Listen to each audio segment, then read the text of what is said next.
It's the backbone of modern life. It's in the food we eat, the houses we live in, the cars we drive. Oil is one of the most important commodities in the world. But what would happen if all the oil in the world suddenly disappeared? Martial law has been declared to deal with the emergency. Food shipments are being delivered to New York. Hundreds of thousands are on the move. They say the cities are growing too dangerous. What would happen to our cities, our food, our way of life? What would happen to us? Today is that day. The day the world runs out of oil.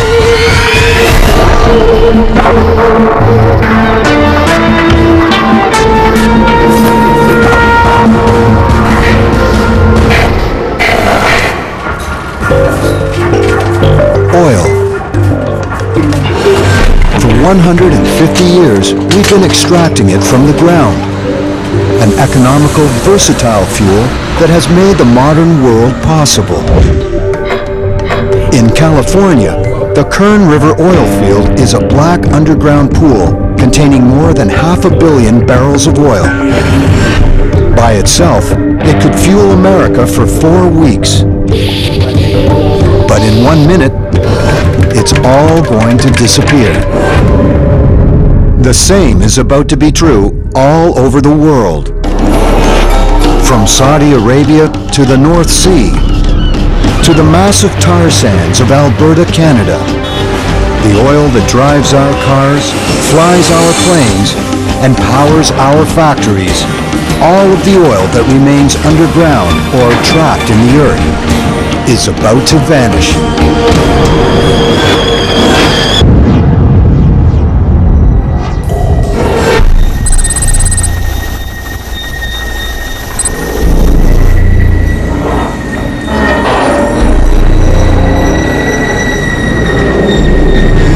From deep underground, an ominous signal.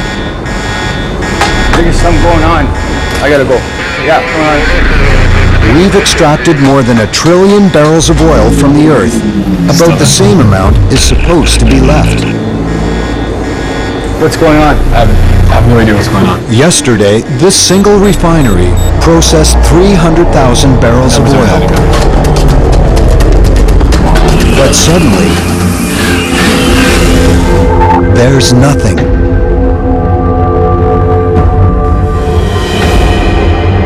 The crisis many predicted for the future is now a reality. The results will be catastrophic. Our world will be reshaped.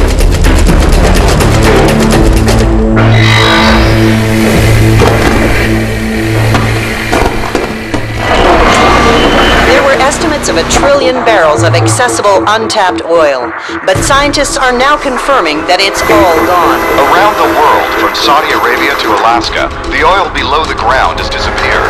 U.S. oil companies say as much as 20 million barrels are left at their refineries. Companies say it's not just our supply of gas, but diesel fuel, lubricants, asphalt, tar. All of the products that are made from oil will be severely affected if we can't find more oil. Tankers are the key to moving oil. Right now, there are thousands on the move carrying millions of barrels of oil. Countries who are shipping it out, including Russia and Saudi Arabia, order the boats back home.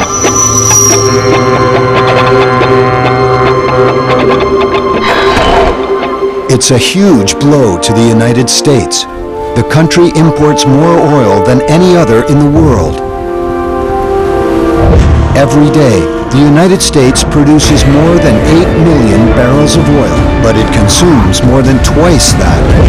Suddenly, the country is 8 million barrels of oil short every day. There are reports of long lines at gas stations as people try to stock up. Expect 2 to 3 hour delays.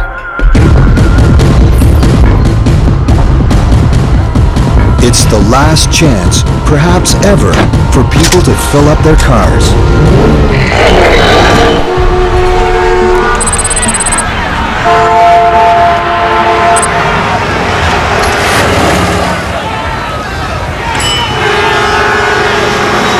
During the 1973 oil embargo, a reduction in oil imports meant stations across America began to run out of gas. Over 100,000 gas stations across the United States are being pumped dry.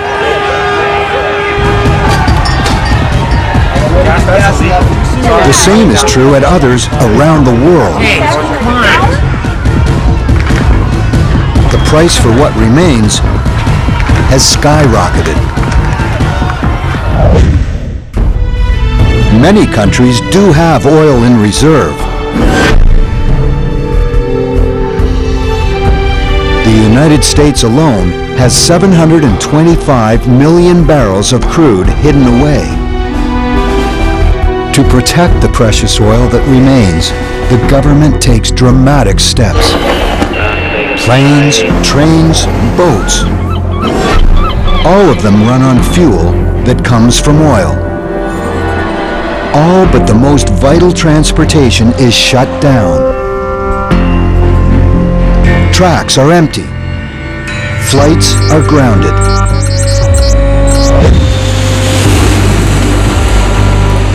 If you were one of the 4 million people flying today, you'd have no way of getting to your destination. The same is true of hundreds of thousands of tons of goods. People and products are stranded.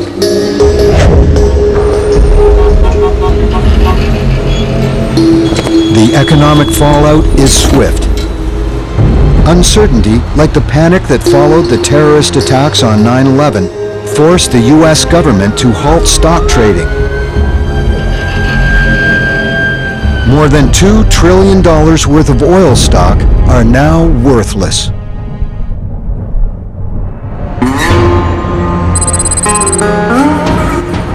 There are more than 400,000 people working in the U.S. oil industry.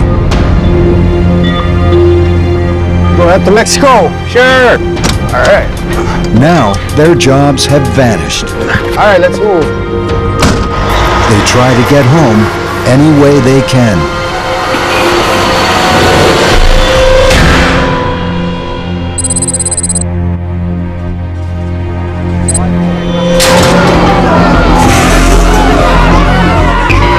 With so much uncertainty about what will happen next, thousands of other manufacturing plants close immediately. Somebody to call us. Millions of people lose their jobs.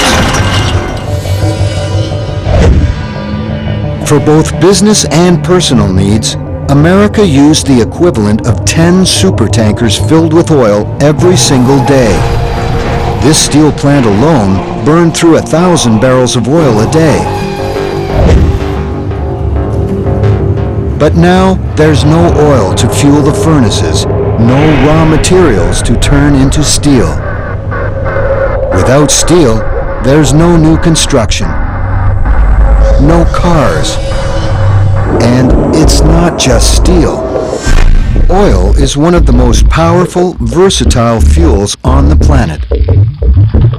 Dead plants and animals, compressed and heated over hundreds of millions of years, produced a primal planetary nectar, one that can be made into everything from toothpaste to lipstick, polyester to plastics. Now, it's all gone.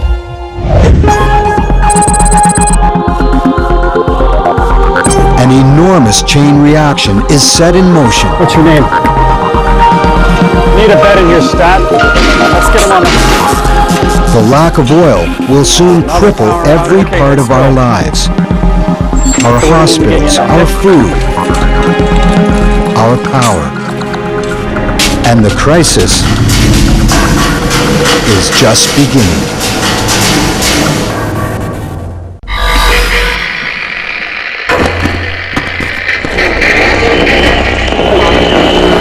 Martial law has been declared. The National Guard is now patrolling downtown Washington and Los Angeles. EU leaders in Strasbourg are sending 100 million barrels of oil to England.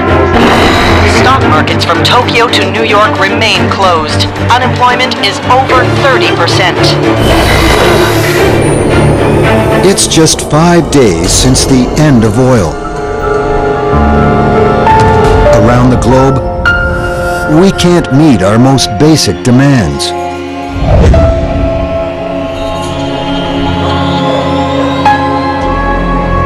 Food terminals across North America have been closed since the end of oil. In California alone, 1,300 trucks a day used to leave the state, carrying fresh fruits and vegetables across the country. Trucks would deliver products to centralized food terminals where other trucks would take them to grocery stores. But now, without fuel for trucks, groceries simply aren't being delivered. Enormous cities like New York are hit hardest. It took an average of about 1 American football field of farmland to support the diet of one person for just 1 year. Before the crisis, a trip to the grocery store was a part of the regular routine for North Americans. Now, armed guards protect stores that have food. 30% of fresh fruits and vegetables didn't even make it to the grocer's shelves because of small imperfections. But now, everything is being sold. Almost a quarter of it came from other countries.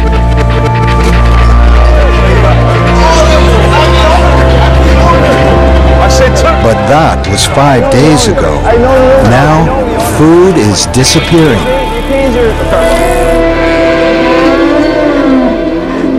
Farms also have too many mouths to feed.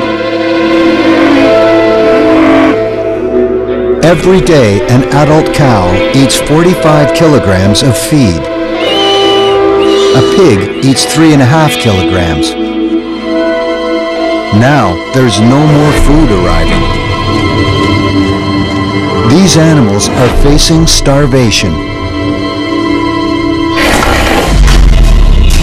Our fragile power system is being ripped apart. For making electricity, coal is king. 40% of the electricity in the world comes from coal-burning power plants. This plant in England burned coal that comes from as far away as the United States. And all of it arrives by train. Each car could carry enough coal to power a small town for a day. Today, without oil, the trains aren't running. Blackouts spread across North America. But of all the states, Florida is hit particularly hard. It relies more heavily than any other state on electricity generated directly from burning oil. Big city hospitals are equipped with emergency backup generators, but they run on diesel fuel. This Miami hospital is on its last tank of diesel. There's only enough fuel for the next 8 hours.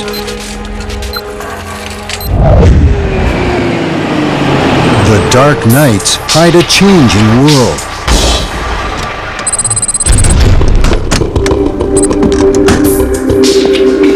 Law and order has broken down. Looters look for whatever has been left behind.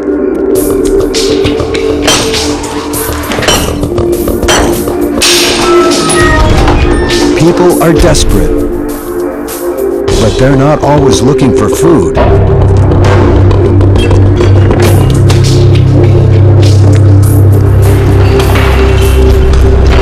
Grease. Diesel. Yeah.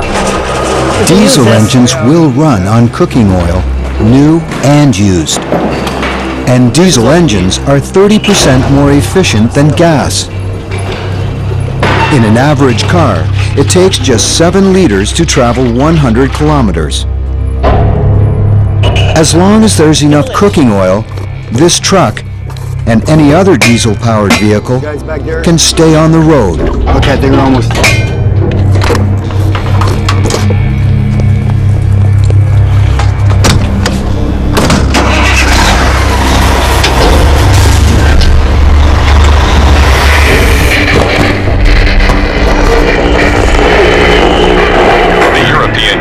Has taken control of the airports and rail lines. Rationing of fuel for emergency food shipments will begin soon in the hardest hit areas. The White House is warning that the oil reserves are down to just 500 million barrels.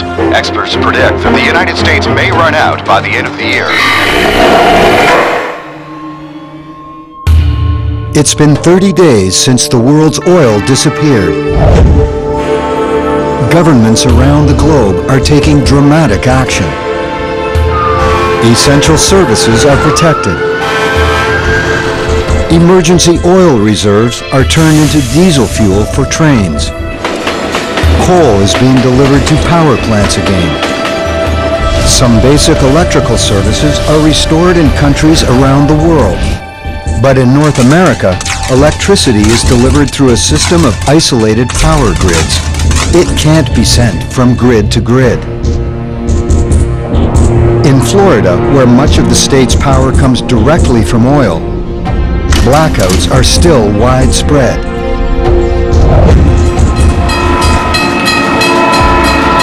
Emergency fuel gets passenger trains rolling. But now they're carrying food into hungry downtowns. But moving food is dipping into the world's emergency reserves. In the United States, there's only enough oil to last for 11 months. Cars, which once defined the country, may never get back on the road in the numbers they once did. There are over 235 million cars that run on gasoline in America. Imagine pushing your car for 9 kilometers. That's the power of 1 liter of gasoline. But the country needs cars. It's literally built to serve automobiles. Half of America lives in the suburbs. Most of what we consume is delivered to us. With the end of oil, that easy suburban life is disappearing.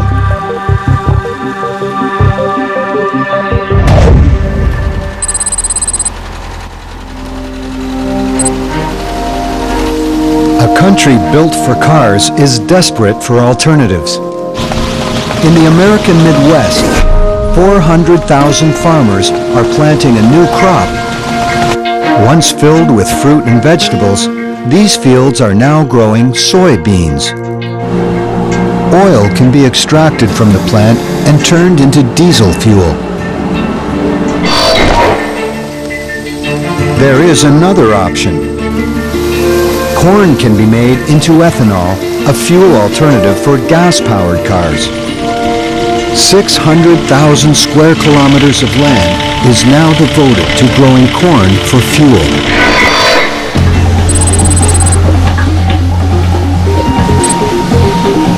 And there's proof that ethanol works. In Brazil, there are still cars on the road, even without oil. Cars and trucks here can run on ethanol made from sugarcane. North America is decades behind. But there's hope that the end of oil might not be the end of the line. Thousands of electric cars can already be seen on the streets of the United States. On a planet without oil, they could very well be the future. But to get to that future,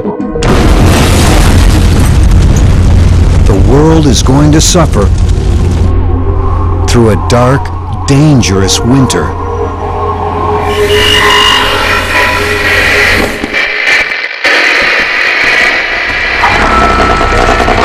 Congress has announced that the big three automakers have been taken over by Washington. They'll concentrate on making electric trucks to supplement food deliveries along with diesel. The Department of Agriculture has announced an aggressive plan to plant sugarcane throughout Florida, Louisiana, and Hawaii this winter to speed up ethanol production. Food shipments from area farms to New York, Philadelphia, and Boston have been further reduced to every other day.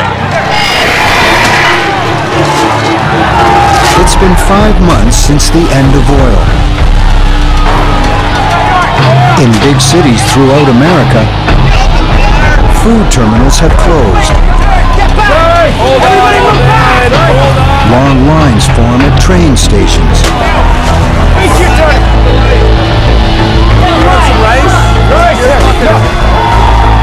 Powdered milk and rice have taken the place of fresh produce.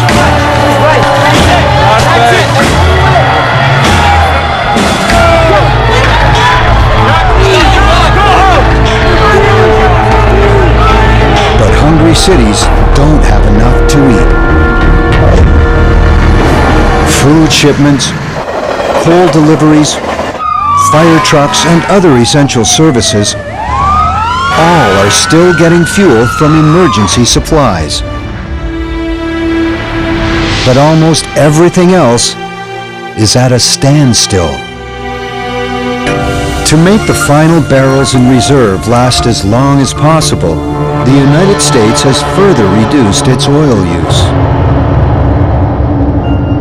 But if there are no workable large-scale alternatives, within months there won't be any food deliveries at all.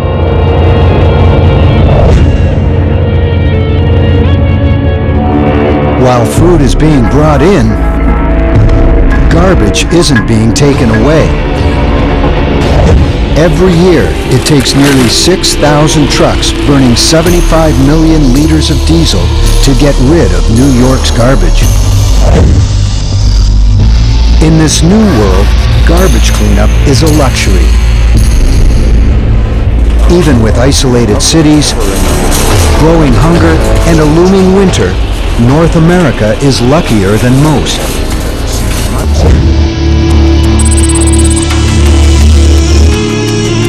"9,600 kilometers away, economic disaster. 90% of Saudi Arabia's income from exports used to come from oil. But now, the country's economy has collapsed.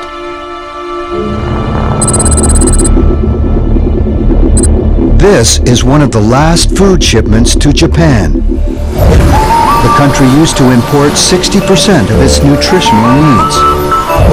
The population of one of the most prosperous countries in the world will begin to starve.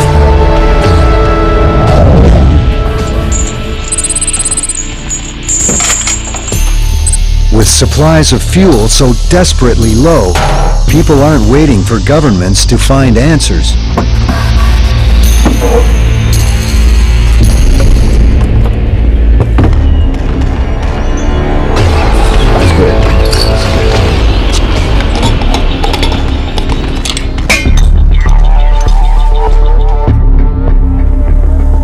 In garages and basements, people are finding ways to use their cars. Ready for next one? Combining methanol, lye, and other scavenged chemicals, people are becoming chemists. Homemade biofuel is being distilled.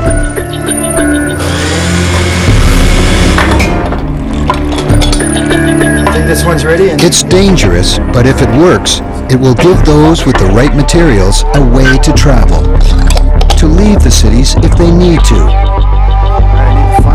But such do-it-yourself solutions only work for cars that run on diesel fuel. Yeah, there we go. These methods won't be able to keep diesel-driven cars on the road for long. You're the best. You're the best.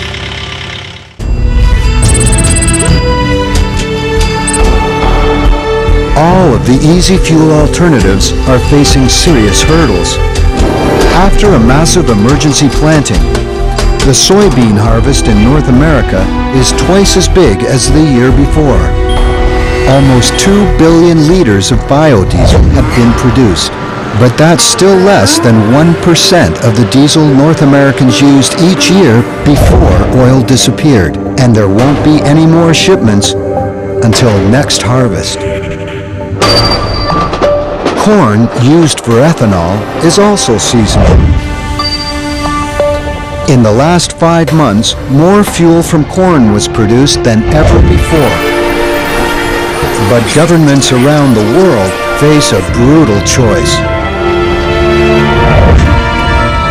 Should next year's crops be used for fuel or food?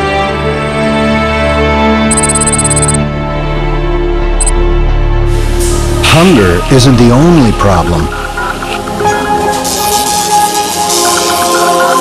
Hospitals are running out of critical supplies that were once made from oil. Every year, more than 15 billion rubber gloves are needed. Drugs, lubricants, plastic gowns, all are made from oil. Without them, drug-resistant infections are spreading more quickly.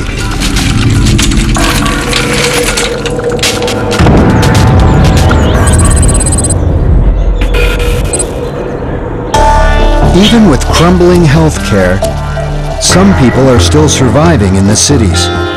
But now, there's another hazard.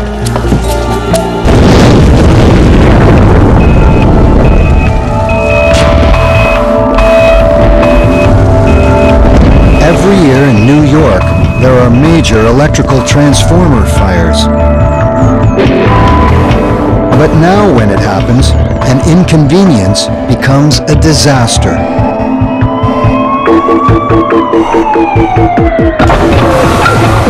Abandoned cars make it difficult for emergency crews to respond.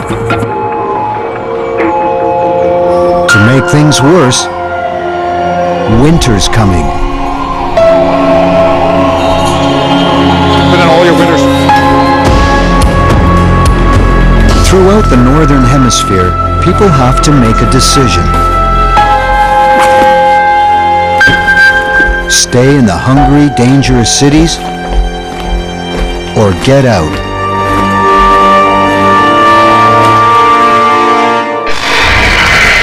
The exodus continues. Across America, people are fleeing the cities. It's being done. Emergency government transport. By foot, by sled. However they can, they're getting out. As the temperature plummets, hundreds of thousands of people are leaving. New York, Chicago, Detroit. They're heading throughout Europe. The destinations are Spain, Greece, and southern France. All are being overwhelmed by desperate immigrants trying to escape numbing cold.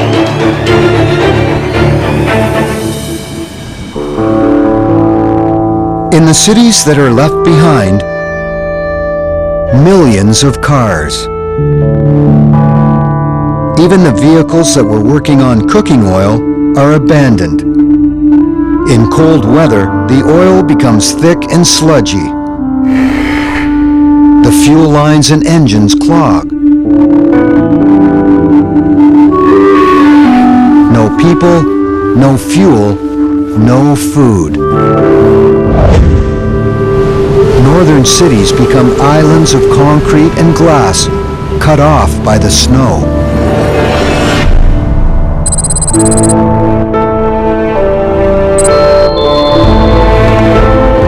Desperate to survive, some people retreat north to the country.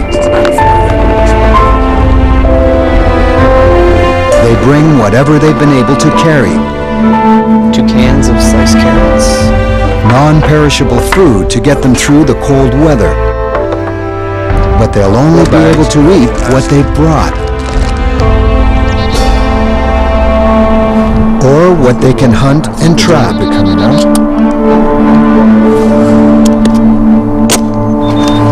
An adult male will need about 210,000 calories to get through the winter. A long winter looms in the country and the cities.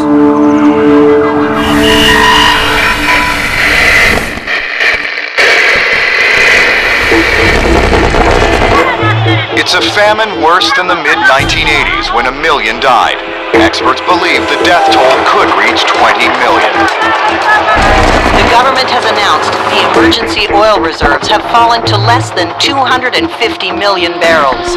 2 of the 4 installations are... It's been a year without oil. Countries are becoming increasingly isolated. Ports on America's west coast used to move over 55,000 containers a day, close to 2 million tons of material. Now, they're silent. The same is true around the world. Ports are shut from Russia to Japan. International trade is virtually over.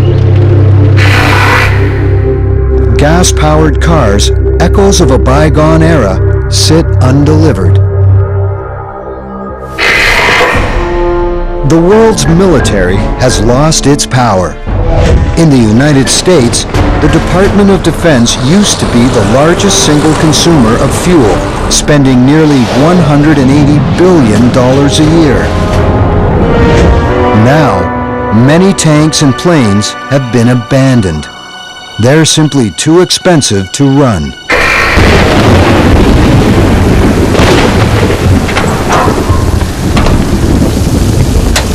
Emergency vehicles are increasingly being powered by ethanol, fuel made from plants. Their engines don't need to be rebuilt to handle the new fuel. Simple conversion systems will do the trick.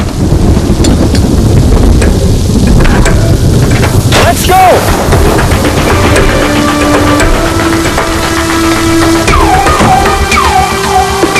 But while ethanol works for emergency vehicles, it's not the solution for the rest of the world.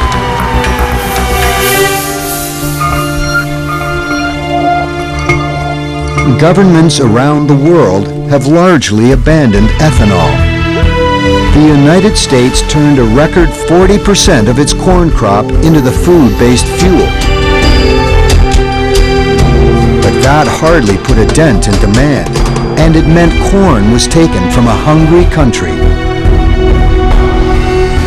Ethanol won't get all American cars back on the road. But fewer cars have been a blessing for some. Every year, hundreds of millions of animals were killed on the highways of the old world. Moose, deer, frogs. For many species, this year is the beginning of a population boom. But farm animals aren't so lucky. When oil ran out, factory farms stopped getting deliveries of feed. Now, they've been abandoned. Hundreds of millions of cows, pigs, and chickens have died.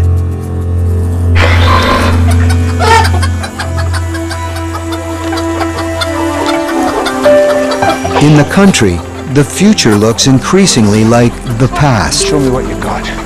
The collapse of the factory farms has meant that the diet of many countries is changing dramatically. We eat what we grow. Hello, hi. Around the world, food production has become increasingly local. Urban farms are taking root. In suburbs, families plant whatever they can.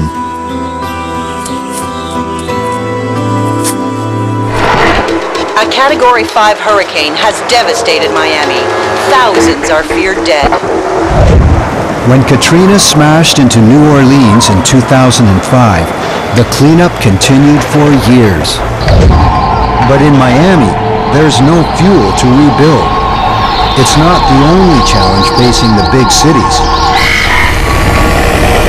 The influenza outbreak continues to rip through America. Los Angeles, Miami, Houston, all are still struggling. Quarantine zones are being created. The Center for Disease Control say the death toll may be as high as 200,000.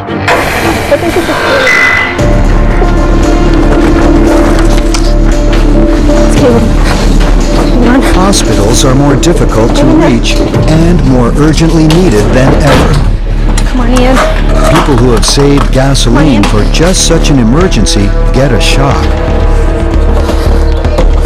Hoarding precious stores of gasoline doesn't work. The chemicals that kept it fresh have degraded the gasoline. After a year, the fuel has gone bad. What's going on?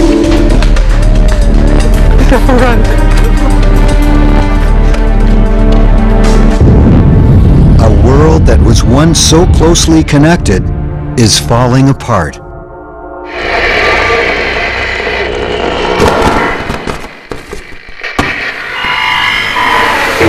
The price of lithium, needed for thousands of electric batteries, has soared again, as much as 300%. The abdication of the Saudi royal family is a shock. Immigration unrest in Spain and Portugal. New York has declared a state of emergency to deal with a chronic food. It's a migration that's never been.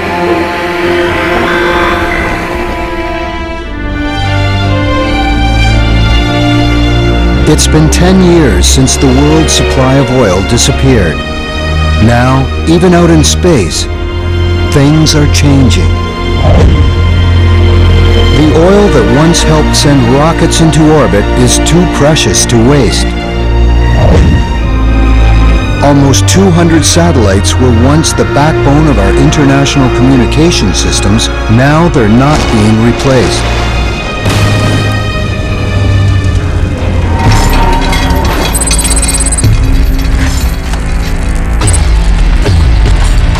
But in the world without oil, discarded electronics are now a resource.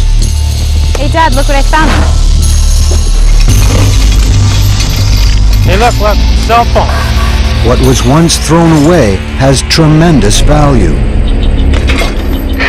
A ton of used cell phones contains over 275 grams of gold, almost 135 kilograms of copper, and over 2.5 kilograms of silver, vital materials in a world where trade has stopped. Hey, Dad, I think there's some gold in that. Oh, yeah.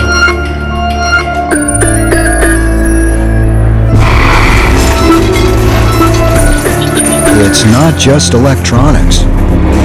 Plastic takes hundreds of years to disappear.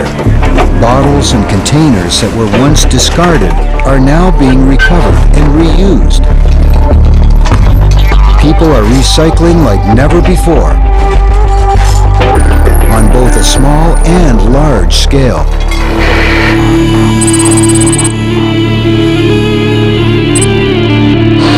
%90 of a ship can be recycled, mostly for steel. It becomes a cheap raw material for building. Container vessels are being harvested. Not all ships are being torn apart. Now, hundreds of boats are running on biodiesel. This ship is carrying the first delivery of lithium to North America.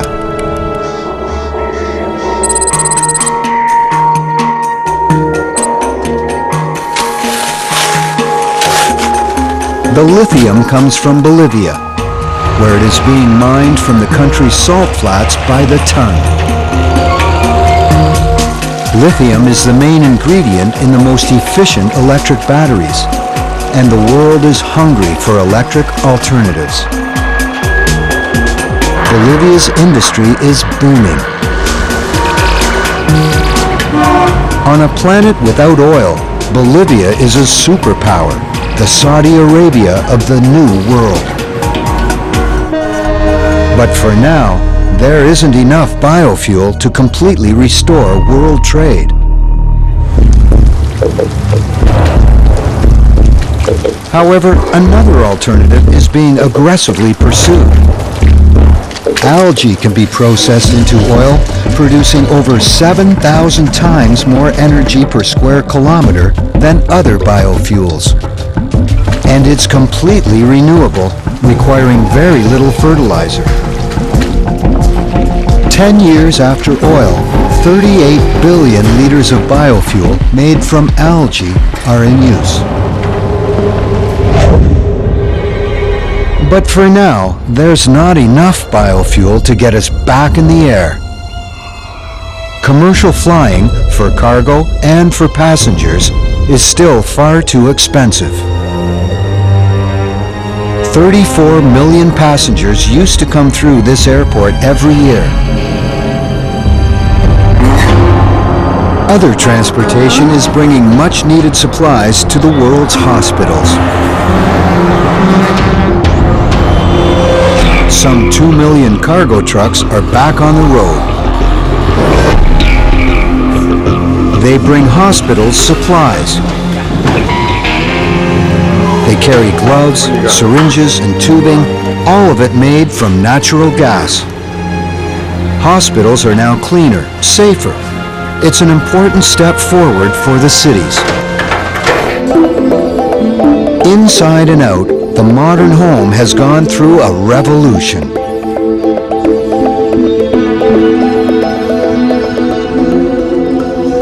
The human toll has been great. Communities are fractured. Families have lost loved ones.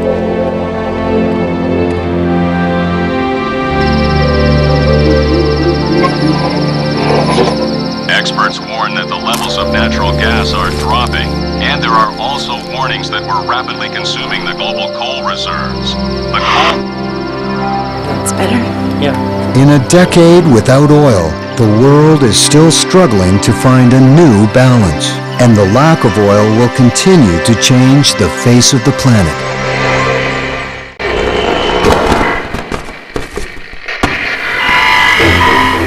Hostilities continue as China expands its lithium exploration across the Tibetan border.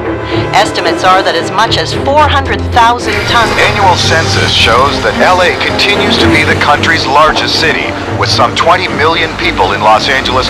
It's the first flight of a jet entirely powered by biodiesel. The company says it's planning 6 transatlantic flights a year. It's been 40 years since the world's supply of oil disappeared.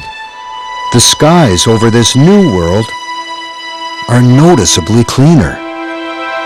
For 40 years, there have been no planes. Gasoline-powered vehicles are gone. Factories that once burned oil have long shut down. In Canada, the US, and Mexico alone, 3.1 billion metric tons of toxic pollutants have vanished every year. In North America, people have returned to some of the large northern cities. They've transformed the ruined roads and buildings. Abandoned apartments have been turned into greenhouses. An industrial powerhouse has become a farming society again. Now, parking lots and parks have been reclaimed and farmed. In New York, the city's Central Park is now a massive 3¼ square kilometer farm. It helps support those who have returned to New York. This city eats what it grows. The days of mass food delivery to the suburbs are over. Stores abandoned and forgotten. Gasoline is completely gone. The oil reserves are empty. There are a few cars on the road, but they're much different than before. Cars used to weigh an average of 1,800 kilograms each, but the new vehicles are considerably lighter. And they're powered by electricity. Their bodies and engines aren't made from metal, but from lighter materials like carbon fiber.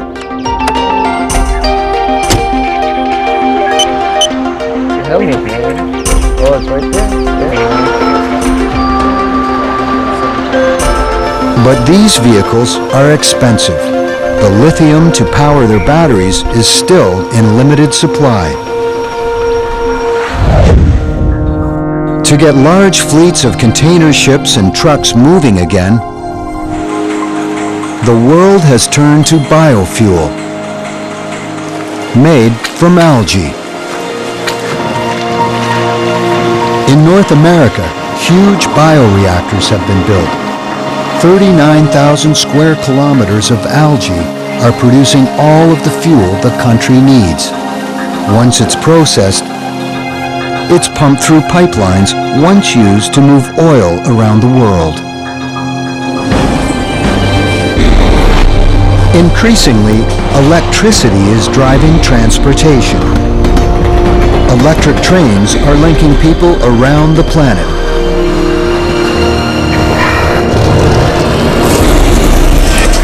Cities are growing up all along the rail lines. Other cities are abandoned.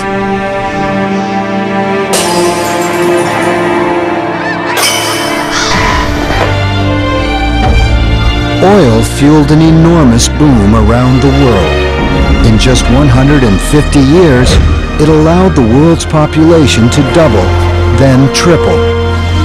It allowed food production to explode, world trade to expand. Without oil, the world has been profoundly reshaped. Our cities, our skies, our roads look nothing like they once did. Changing this one thing changed everything.